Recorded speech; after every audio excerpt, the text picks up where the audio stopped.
panen, teknologi untuk mengawasi pengolahan air agar pengolahan air itu benar-benar disiplin kita kerjakan dengan baik sehingga tidak ada kebocoran-kebocoran yang berakibat menurunnya kualitas. Berikutnya adalah infrastruktur tentunya.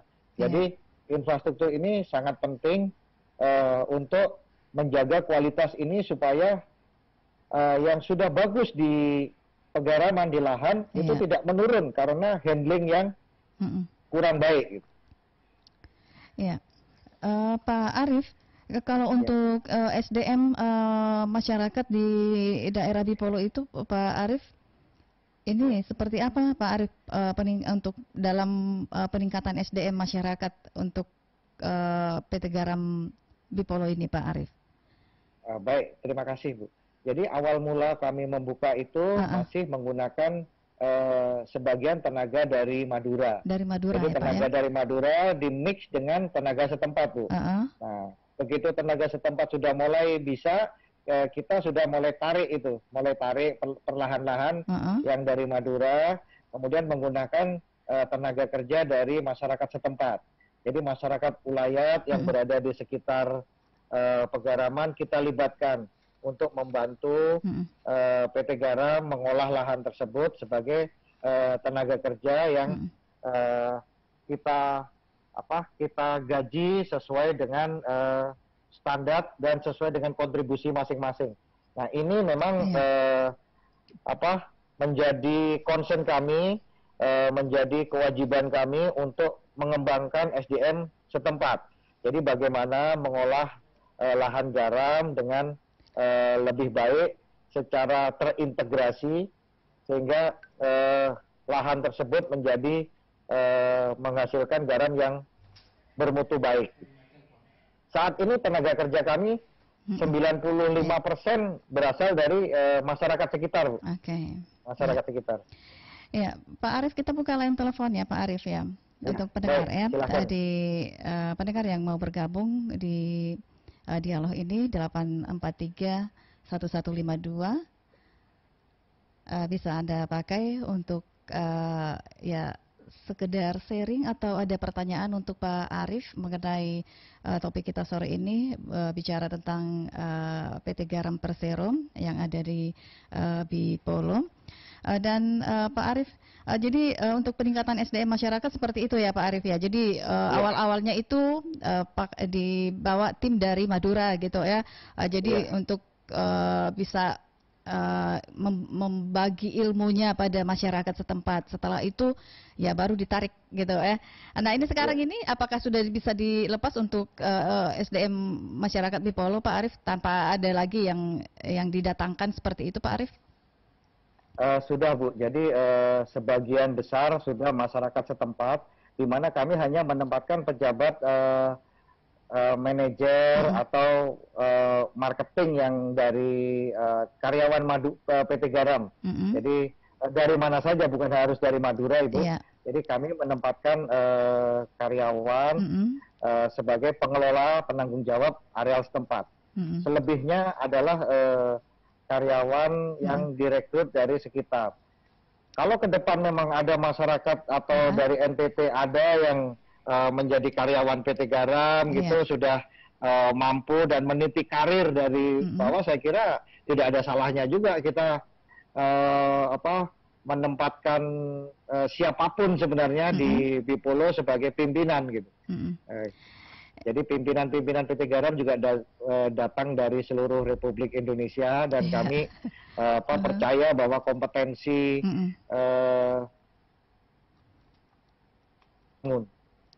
dengan baik apabila kita memang mau bekerja keras, mau belajar, sharing dengan pendahulu-pendahulu kita gitu. Ya, pendengar, untuk Anda yang mau bergabung di 8431152M, sekali lagi untuk Anda yang mau bergabung di dialog ini 8431152, kami buka untuk Anda 8431152. Kita bicara tentang PT Garam Persero Bipolo. Ada Bapak Arief Haindram, beliau adalah Direktur Pengembangan PT Garam. Pak Arief, apakah sudah kelihatan, Pak, dengan peningkatan SDM masyarakat di Polo ini sudah kelihatankah untuk dengan memproduksi garam di Bipolo ini sudah kelihatankah kesejahteraan masyarakat itu, Pak Arief? Saya kira bisa dilihat bahwa taraf hidup masyarakat sekitar Pegaraman meningkat, Bu. Okay. Jadi kita melihat bahwa penghasilan masyarakat yang semula mungkin sangat rendah sekarang minimal kami membayar dengan upah standar setempat gitu. Okay. Upah standar setempat itu minimal gitu. Minimalnya sehingga daya beli masyarakat kalau Ibu ke daerah sekitar mungkin saat ini ada banyak yang sudah bisa membeli motor, kemudian mengembangkan rumahnya menjadi lebih baik dan sebagainya. Itu merupakan hasil upaya dari masyarakat setempat untuk bertransformasi, Bu. Okay. Jadi dari semula mungkin dengan pekerjaan yang serabutan menjadi bersinergi dengan PT Garam. Gitu. Jadi memang sudah kelihatan kesejahteraannya itu sudah mulai nampak begitu ya Pak Arief ya. Pak Arief, kita sekarang sudah terhubung dengan pendengar. Pak Arief, kita coba terima dulu. Halo, selamat sore. Halo, selamat sore. Iya, dengan siapa Bapak? Dengan Jack di BTN.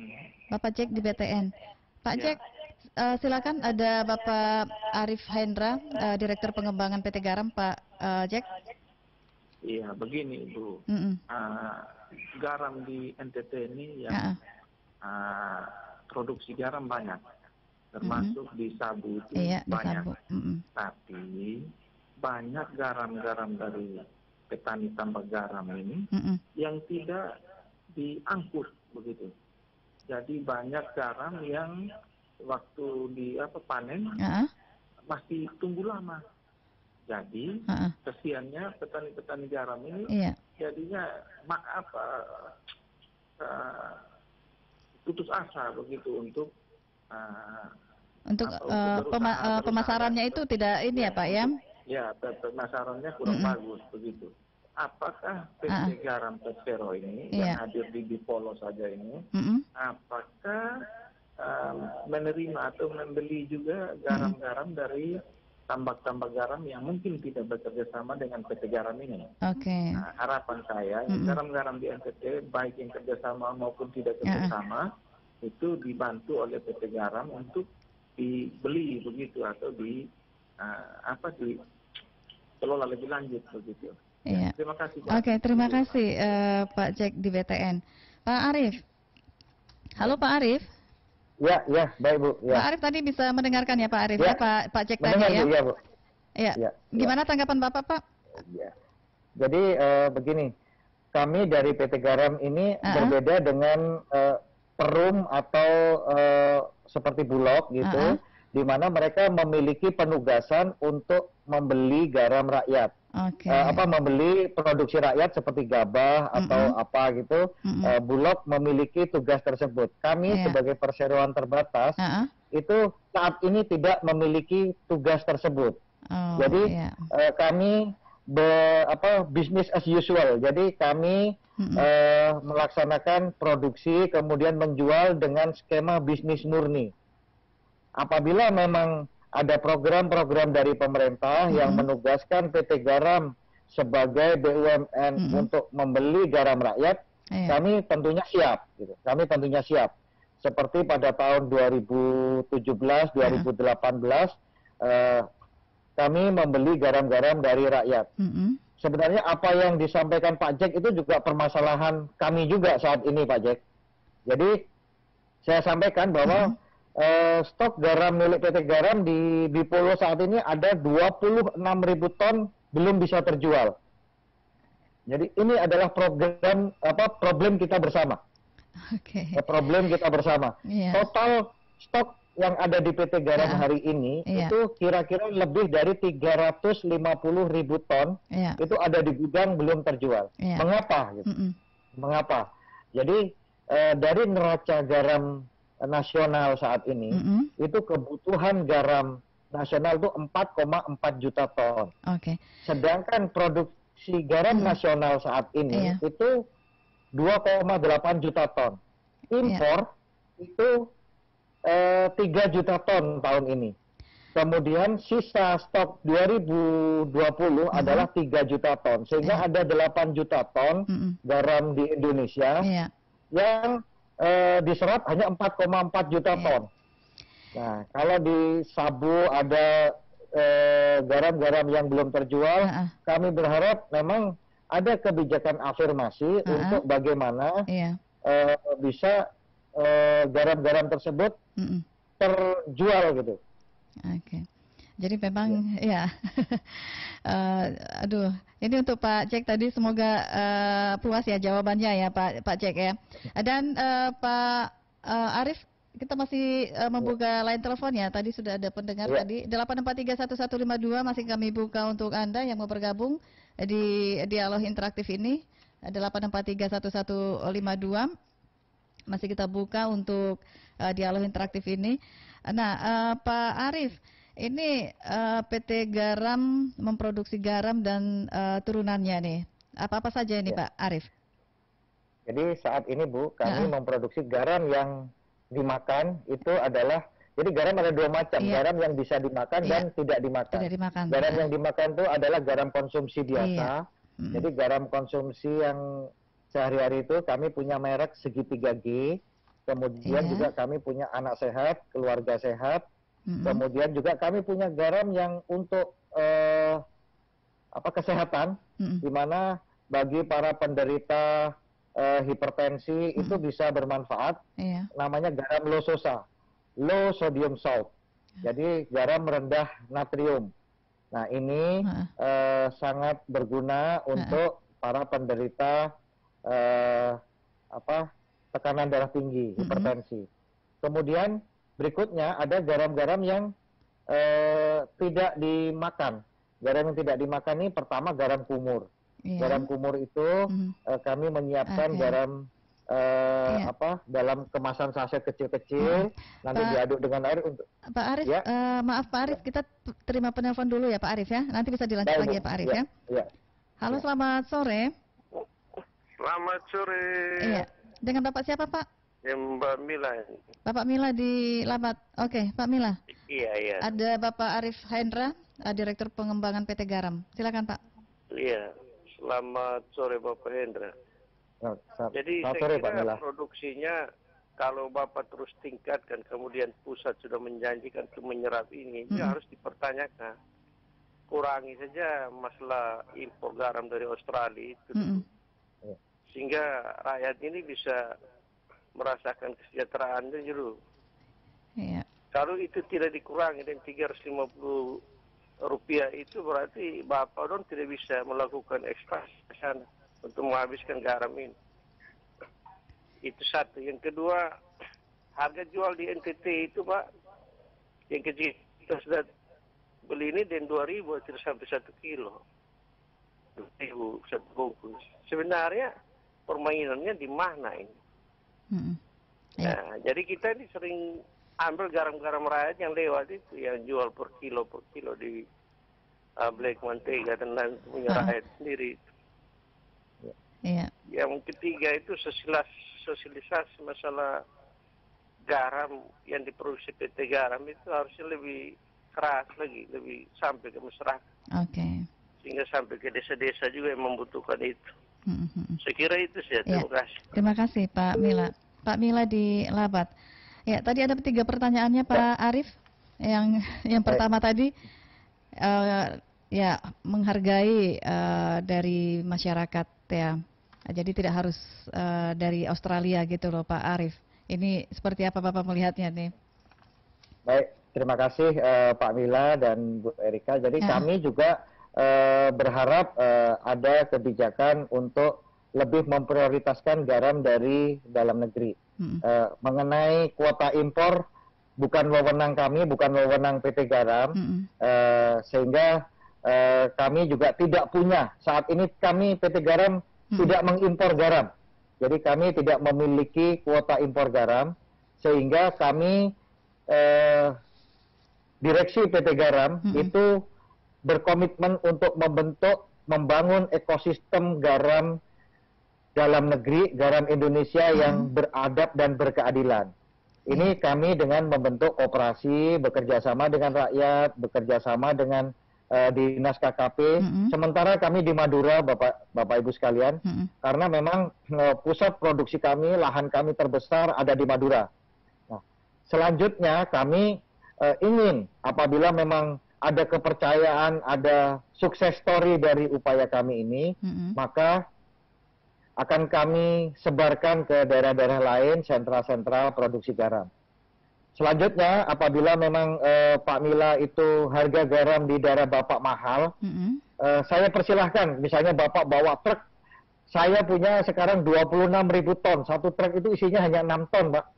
Jadi Bapak silahkan datang ke Pegaraman di Bipolo, kalau Bapak membeli dengan Rp500 sekilo, bawa truk sendiri, saya persilahkan gitu, Pak. Jadi Bapak bisa menjual, bisa untung cukup besar, Pak, kalau dikurangi biaya transportasi. Nah, memang ini tantangan kita, Bu. Jadi garam yang ada di NTT ini memang biaya infrastruktur pengangkutannya mahal mungkin yang ya, Pak Mila mungkin di daerah Pak Mila saya kurang tahu di daerah mana, mungkin ongkos angkut atau sebagainya. Tapi garam bahan baku yang di area PT Garam saat ini, apabila ada yang membeli dengan Rp500 datang sendiri, datang ke Pegaraman, akan saya jual. Silahkan. Iya. Oke. Pak Arief, masih ada lagi tadi pertanyaannya ini mengenai harga jualnya ya Pak Arief ya. Setelah itu adanya harus ada sosialisasi kepada masyarakat seperti itu Pak Arief. Ya, jadi begini Bu, garam impor yang dari Australia itu memang harga saat ini tuh Rp450 tiba di pelabuhan Surabaya, Jakarta atau Medan.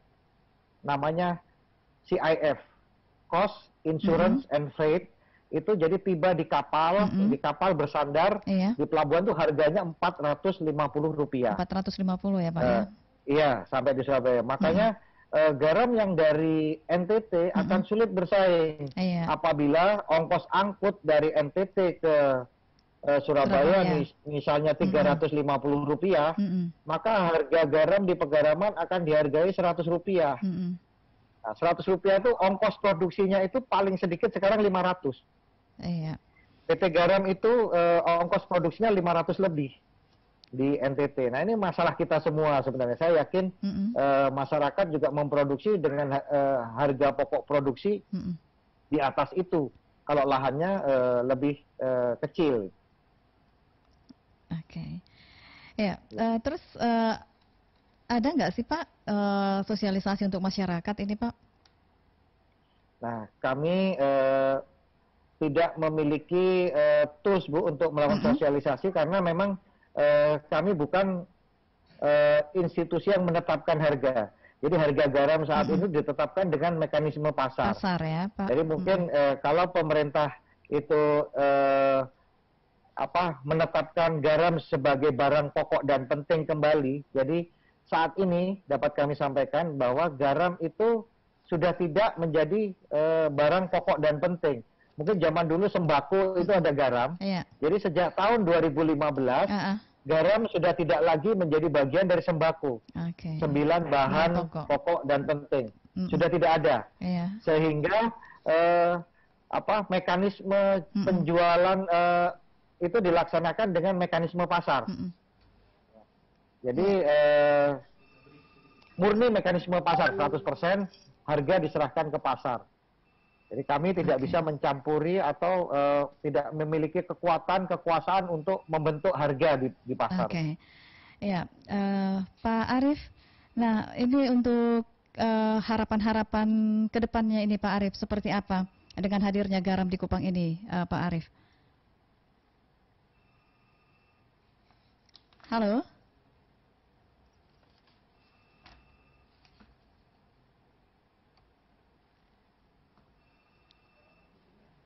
Ya, halo Pak Arief.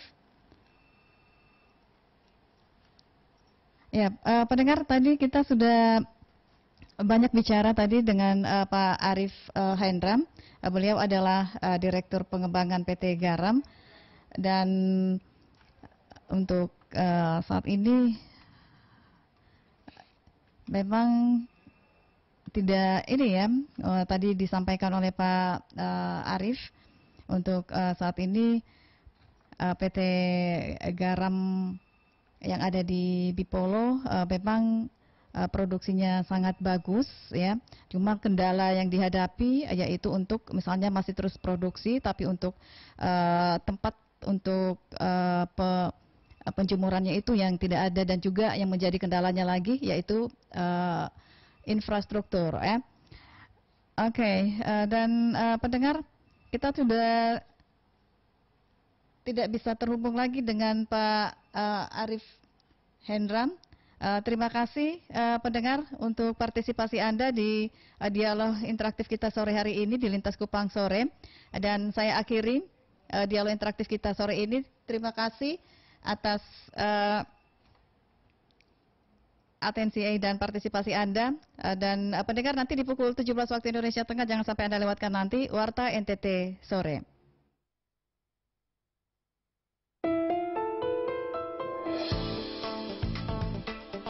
Pro 1 RRI Kupang, FM 94,4 dan AM 1107, telepon 0380 825 444, SMS 081338 886 660, halaman Facebook RRI Pro 1 Kupang. Kanal Inspirasi Pro 1 RRI. Lintas Kupang Sore. Pro 1 RRI. Siang malam ku memikirkanmu, ku sebut namamu, aku merindukanmu.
Iya, pendengar Anda masih bersama kami di Pro 1 RRI Kupang. Ya, pendengar, kalau tadi kita terputus ya dengan Pak Arif Hendra tadi, Direktur Pengembangan PT Garam, terputus tadi. Jadi sekarang ini saya sudah bisa terhubung kembali dengan Pak Arif Hendra. Halo, selamat sore Pak Arif. Selamat sore, Bu. Iya, tadi terputus ya Pak ya, jadi nggak jadi lagunya tadi disiapin tadi lagunya Pak. Iya. Iya, Pak Arif, tadi saya yang terakhir tadi mau bertanya tentang bagaimana harapan ke depannya ini dengan hadirnya garam di Kupang ini, Pak Arif. Baik, terima kasih Bu Erika. Jadi harapan kami bahwa pertama investasi yang dilakukan di NTT, terutama Kupang khususnya, itu bisa menarik investor lainnya. Nah, bagaimana supaya investasi ini... Maaf Pak Arif, ya, saya potong dulu Pak. Pak Arif, ada penelpon yang ini kayaknya juga penelpon terakhir juga ini Pak Arif ya. Kita terima dulu ya Pak ya. Halo, selamat sore Bapak, selamat sore. Selamat sore Ibu Erika. Iya, selamat sore Bapak. Dengan Bapak siapa Pak? Dengan Pak Rusli di Oibobo. Oke, Pak Rusli di Oibobo. Pak Rusli, ada Pak Arif, Direktur Pengembangan PT Garam, Pak, silakan. Selamat sore. Selamat sore Pak Rusli. Ya, Pak, senang sekali dengan topik bahasan PT Garam ini. Memang kalau semangatnya, tadi saya dengar informasi kalau sekarang sudah 95% petani garamnya itu dari kami di NTT gitu ya.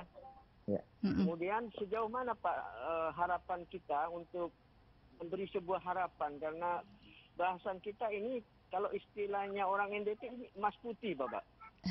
Ya. Harapan Mas Putih ini menjadi sebuah penggerak perekonomian yang bisa meningkatkan kesejahteraan. Halo? Iya. Ya. Ya, karena semangatnya Pak Gubernur NTT itu Pak Victor Laiskodat itu benar-benar menjadikan kesempatan ini, lahan garaman Kabupaten Kupang ini yang kabarnya adalah produksi garamnya terbaik akan menjadi sebuah produksi emas putih yang bisa memberikan harapan lebih sejahtera bagi masyarakat sekitarnya. Demikian Pak Arif. Terima kasih Pak atas pertanyaannya Pak. Selamat sore. Ya. Pak Arif. Ini telepon terakhir Pak, silakan Pak. Iya, jadi baik dari Pak Rusli, terima kasih Pak Rusli. Jadi harapan kami sama Pak, investor yang datang ke NTT itu harus merasa bahwa investasi yang dilakukannya itu menarik, menghasilkan return yang baik. Jadi kalau investasi itu tidak menghasilkan, maka tidak akan ada yang tertarik, tidak akan ada yang mengikuti PT Garam. Nah, saat ini memang masih tantangan besar ini, bagaimana kita menjual garam yang datang dari NTT. PT Garam hanya punya 300 hektar, sedangkan potensi garam di Kupang aja, di Kabupaten Kupang itu lebih dari 6.000 hektar. Kemudian di kabupaten-kabupaten lainnya saya perkirakan mencapai 15.000 hektar. Sehingga potensi yang ada di NTT itu adalah 2 juta ton. Nah, sekarang bagaimana supaya investor itu tertarik untuk menanamkan modalnya di NTT dalam mengembangkan pegaraman ini? Nah, pertama harus infrastruktur produksi garam harus disiapkan, karena kalau infrastruktur itu disiapkan oleh investor sangat mahal dan tidak mungkin. Seperti kita ketahui, pesaing kita Australia itu garam hanya Rp450 per kilogram sampai di Surabaya. Nah, solusinya bagaimana kita membangun industri downstream dari garam yang menimbulkan multiplier effect yang cukup bagus bagi masyarakat. Apa itu? Itu garam tidak diproses hanya menjadi garam konsumsi. Garam konsumsi itu setelah diolah, dikonsumsi, dijual, habis dimakan masyarakat jadi bumbu masak gitu. Garam supaya multiplier efeknya ada, maka garam harus diproses menjadi misalnya pabrik soda kaustik atau soda es. Nah, kemudian pabrik soda es itu adalah bahan baku kaca. berikutnya dibangun pabrik kacanya. Nah, hal-hal yang seperti itu mesti dipikirkan bersama. PT Garam tidak akan mampu berpikir sendirian, harus beserta masyarakat dan komponen pemerintah. Makanya kita perlu duduk bersama supaya potensi yang ada ini bisa diwujudkan menjadi hal yang nyata yang memberi kesejahteraan bagi masyarakat NTT. Mungkin itu Bu, dari kami. Iya Pak. Ini Pak, sebelum kita akhiri dialog kita sore ini Pak, sebagai closing statement Bapak, silakan Pak. Baik, terima kasih. Jadi ke depan garam dari NTT ini memiliki prospek yang bagus dari sisi produksi, namun prospek ini tidak akan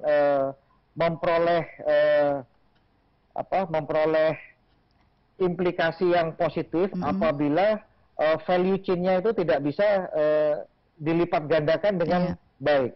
Artinya bahwa produk yang baik ini harus bisa juga dijual, kemudian harus bisa memberikan pendapatan yang baik bagi investor, bagi masyarakat, bagi pemerintah. Oleh karena itu perlu direncanakan untuk membangun industri-industri turunan dari garam supaya NTT memiliki industri yang berbasis garam. Jadi kawasan industri berbasis garam. Saya kira itu dari saya Bu. Terima kasih Bu Rika atas kesempatannya. Pak Arief, terima kasih atas waktunya untuk Pro 1 RRI Kupang Pak. Ya, makasih Bu. Selamat sore Pak. Selamat sore Bu, saya Liv. Ya, pendengar, demikian tadi dialog interaktif kita di Lintas Kupang Sore untuk edisi hari ini Jumat 5 Maret 2021. Kita tadi sudah banyak bicara tadi tentang PT Garam Bipolo di Kabupaten Kupang. Semoga bermanfaat buat kita semuanya. Dan pendengar, saya sudahi dialog kita sore hari ini. Nanti di pukul 17 waktu Indonesia Tengah, jangan sampai Anda lewatkan nanti Warta NTT Sore.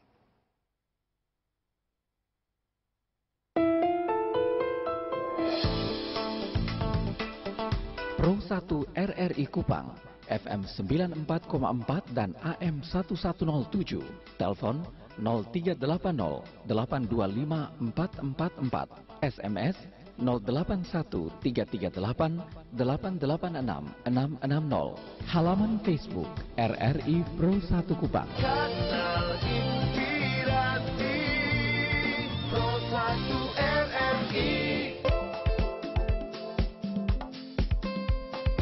Lintas Kupang Sore.